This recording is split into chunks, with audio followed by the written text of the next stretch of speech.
വിഖ്യാത കവി ഹോമറുടെ മഹാകാവ്യങ്ങളായ ഇലിയഡിലും ഒഡീസിയിലും നിറഞ്ഞു നിൽക്കുന്ന കേന്ദ്ര കഥാപാത്രമാണല്ലോ ഒഡീസിയസ് എന്നത്.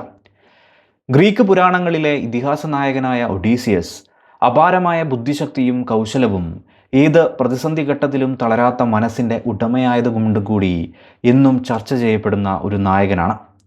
ഇലിയഡ് 10 വർഷത്തെ ട്രോജൻ യുദ്ധത്തെപ്പറ്റി പറയുമ്പോൾ ഒഡീസി എന്നത് അത് കഴിഞ്ഞുള്ള ഒഡീസിയസിൻ്റെ നാട്ടിലേക്കുള്ള 10 വർഷം നീണ്ട ദുരിതയാത്രയുടെ കഥയും പറയുന്നു.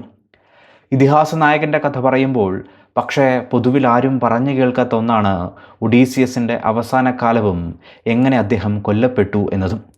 ഈ വീഡിയോയിലൂടെ ഒഡീസിയസ് എങ്ങനെയാണ് കൊല്ലപ്പെട്ടത് എന്ന ഭാഗമാണ് വിശദീകരിക്കുന്നത്.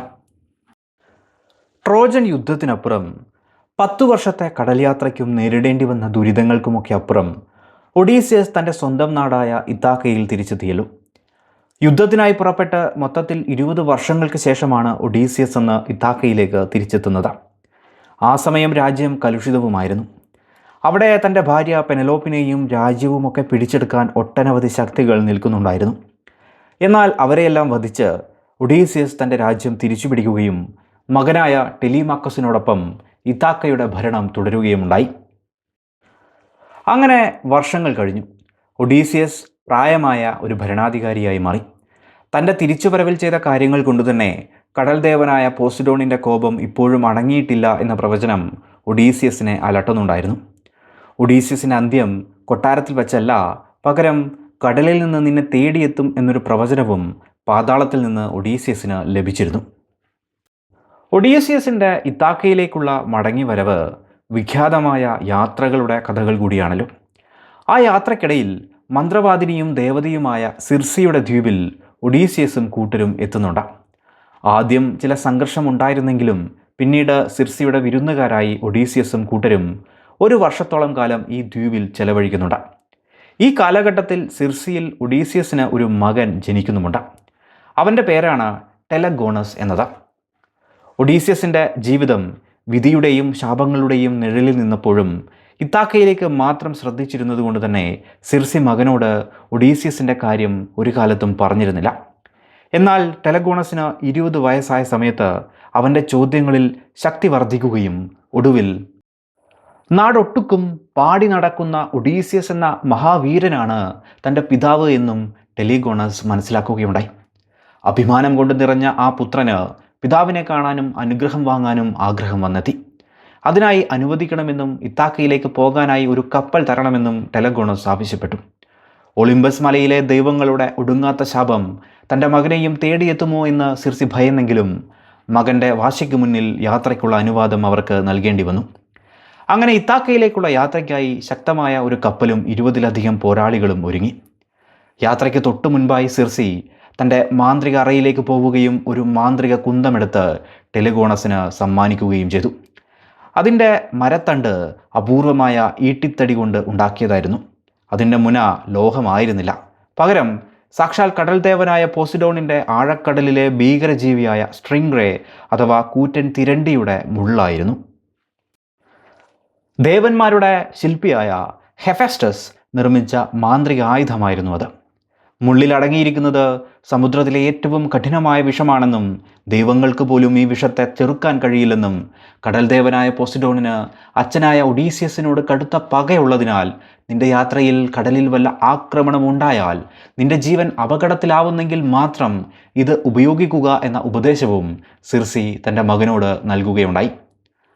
അങ്ങനെ ടെലഗോണസ് കപ്പലിൽ കയറി ഇത്താക്ക ലക്ഷ്യമാക്കി യാത്ര തിരിച്ചു. ഇത്താക്ക എത്തുന്നതിന് മുന്നേ തന്നെ കടലിൽ വലിയ കൊടുങ്കാറ്റൊക്കെ സൃഷ്ടിക്കപ്പെട്ടു. കപ്പൽ അടുത്ത തീരത്തേക്ക് അടുപ്പിക്കാൻ അവർ പരമാവധി ശ്രമിച്ചെങ്കിലും വിജയിച്ചില്ല.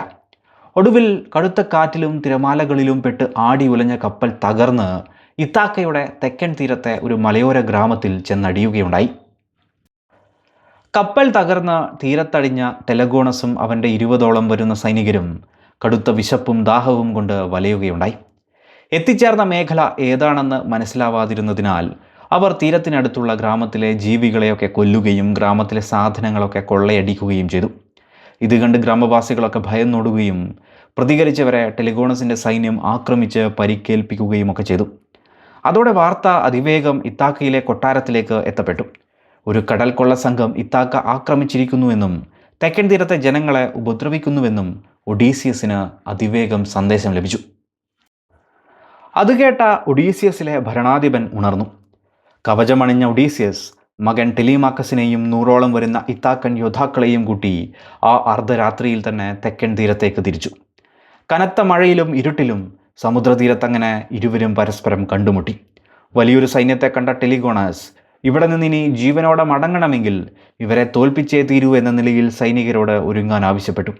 അങ്ങനെ അച്ഛനും മകനും പരസ്പരം മനസ്സിലാക്കാതെ ഒഡീസിയസും ടെലഗോണസും ഏറ്റുമുട്ടാൻ ഒരുങ്ങി. അങ്ങനെ ഇടിമിന്നലിൻ്റെ പ്രകാശത്തിൽ കനത്ത മഴയിലും ആ സമുദ്രതീരം ഒരു യുദ്ധക്കളമായി മാറി. പ്രായമായെങ്കിലും ഒഡീസിയസ് അതിശക്തമായി പോരാടി. ഒഡീസിയസിൻ്റെ വാളിനു മുന്നിൽ ടെലഗോണസിൻ്റെ പല സൈനികരും നിലം പതിച്ചു. ടെലഗോണസ് തൻ്റെ മുന്നിൽ വീഴുന്ന സ്വന്തം ഭടന്മാരെ കണ്ട് ആശങ്കയിലായി. ഒടുവിൽ ഒഡീസിയസ് ടെലിഗോണസുമായും ഏറ്റുമുട്ടാൻ ആരംഭിച്ചു. ഒഡീസിയസിൻ്റെ അമാനുഷിക ശക്തിയോടെയുള്ള ആക്രമണത്തിന് മുന്നിൽ ടെലഗോണസിനും പിടിച്ചു നിൽക്കാനായില്ല. ഒഡീസിയസിൻ്റെ ശക്തമായ പ്രഹരത്തിൽ ടെലഗോണസിൻ്റെ ശൈലുണ്ടായിരുന്ന വാൾ തെറിക്കുകയും ടെലഗോണസ് ദൂരേക്ക് തെറിച്ചു വീഴുകയും ചെയ്തു. കയ്യിൽ ആയുധമില്ലാതെ അടിതെറ്റി വീണ ടെലഗോണസിനെ ലക്ഷ്യമാക്കി ഒഡീസിയസ് കുതിക്കുകയാണ്. അങ്ങനെ മരണത്തെ ടെലഗോണസ് മുന്നിൽ കാണുകയാണ്. തൻ്റെ മരണം തൊട്ടു മുന്നിൽ കണ്ട ടെലഗോണസ് അമ്മയായ സിർസി നൽകിയ മുന്നറിയിപ്പ് ഓർത്തു. ജീവൻ അപകടത്തിലാവുന്ന സന്ദർഭത്തിൽ മാത്രം നിനക്ക് ഈ കുന്തം ഉപയോഗിക്കാം എന്നത് തന്നെ. അതോടെ മുതുകിൽ ബന്ധിച്ചിരുന്ന ആ മാന്ത്രിക കുന്തം ടെലഗോണസ് പുറത്തെടുത്തു. സമുദ്രത്തിലെ ഏറ്റവും കഠിനമായ വിഷമുള്ള സ്ട്രിംഗ് റേ തിരണ്ടിയുടെ ആ കുറുത്ത മുന മിന്നൽ പ്രകാശത്തിൽ തിളങ്ങി. ഒഡീസിയസ് വധിക്കുന്നതിനായി വാൾ വീശുന്നതിന് മുന്നേ ടെലഗോണസ് ആ കുന്തം എറിയുകയുണ്ടായി. അങ്ങനെ ആ മാന്ത്രിക കുന്തമുന ഒഡീസിയസിൻ്റെ അടിവയറ്റിൽ ചെന്ന് തറച്ചു. കുന്തമുന തറച്ചതും സാക്ഷാൽ പോസിഡോൺ ദേവൻ്റെ അഗാധ സമുദ്രത്തിലെ കഠിന വിഷം ഒഡീസിയസിൻ്റെ രക്തത്തിലേക്ക് നിമിഷ നേരം കൊണ്ട് പടർന്നു പിടിച്ചു. അതോടെ തളർന്ന് ഒഡീസിയസ് സമുദ്രതീരത്തെ മണ്ണിലേക്ക് വീഴുകയാണ്. യുദ്ധക്കളം പൊടുന്നനെ നിശബ്ദമായി മാറി. ഇതാക്കയുടെ നായകൻ ട്രോജൻ യുദ്ധത്തിലെ മഹാവീരൻ വീണിരിക്കുന്നു. തീരത്ത് കനത്ത നിശബ്ദത പടർന്നു. ഒഡീസിയസ് കടുത്ത വേദനയിൽ പുളഞ്ഞു.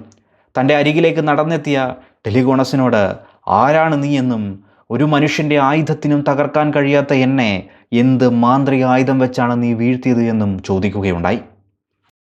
ഒഡീസിയസിൻ്റെ വാക്കുകളും ആ മുഖവും കണ്ട ടെലഗോണസിൻ്റെ കൈകൾ വിറക്കാൻ ആരംഭിച്ചു. അമ്മ വർണ്ണിച്ചിരിക്കുന്ന അതേ വീരനായകൻ്റെ മുഖമായിരുന്നു അവിടെ ഉണ്ടായിരുന്നത്. ഞാൻ ഈ ദ്വീപിൽ നിന്നാണ് വരുന്നതെന്നും സിർസി ദേവതയുടെ മകനാണെന്നും ഇതാക്കയിലെ രാജാവായ ഒഡീസിയസ് തൻ്റെ പിതാവാണെന്നും അച്ഛൻ്റെ അനുഗ്രഹം തേടി വന്നതാണെന്നും അപകടത്തിൽ ഉപയോഗിക്കാൻ അമ്മ തന്ന മാന്ത്രിക കുന്തമാണിതെന്നും അറിയിക്കുകയുണ്ടായി. അതോടെ ഒഡീസിയസിന് കാര്യങ്ങൾ മനസ്സിലായി. അദ്ദേഹം തന്നിൽ തറച്ചിരിക്കുന്ന കുന്തത്തെയും അതിൻ്റെ തിളങ്ങുന്ന മുനയെയും ശ്രദ്ധിച്ചു നോക്കി. പണ്ടത്തെ പ്രവചനത്തെയും അദ്ദേഹം അതോടെ ഓർക്കുകയുണ്ടായി. പാതാളത്തിൽ വെച്ച് ടൈറേഷ്യസ് പറഞ്ഞ പ്രവചനം ഇപ്രകാരമായിരുന്നു: ഒഡീസിയസ്, സമുദ്രത്തിലെ സകല പ്രതിബന്ധങ്ങളെയും അതിജീവിച്ച് നീ നാട്ടിൽ തിരിച്ചെത്തും. എന്നാൽ നിന്റെ അന്ത്യം കൊട്ടാരത്തിൽ വച്ചായിരിക്കില്ല, പകരം കടലിൽ നിന്നായിരിക്കും നിന്റെ മരണം നിന്നെ തേടിയെത്തുക. ഇതോർത്ത ഒഡീസിയസ് വിധിയെ ആർക്കും തോൽപ്പിക്കാനാവില്ല എന്ന നിലയിൽ പുഞ്ചിരിച്ചു. കടൽ ദേവനായ പോസിഡോണിൻ്റെ വിഷമുള്ള മുള്ളും കടലിൽ നിന്ന് വന്ന എൻ്റെ സ്വന്തം മകനും എനിക്ക് മരണം കൊണ്ടുവന്നിരിക്കുന്നുവെന്ന് ഒഡീസിയസ് പറയുകയുണ്ടായി. ടെലഗോണസിനെയും ടെലിമാക്കസിനെയും അടുത്തേക്ക് വിളിച്ച് ഒഡീസിയസ് സമാധാനിപ്പിച്ചു. പരസ്പരം പോരാടരുതെന്നും ഇതാക്കയിലെ ജനങ്ങളെ സംരക്ഷിക്കണമെന്ന നിർദ്ദേശവും നൽകി. തുടർന്ന് ഗ്രീക്ക് പുരാണങ്ങളിലെ ഇതിഹാസ നായകനായ ആ മഹാതന്ത്രജ്ഞൻ്റെ അവസാന ശ്വാസവും നിലച്ചു.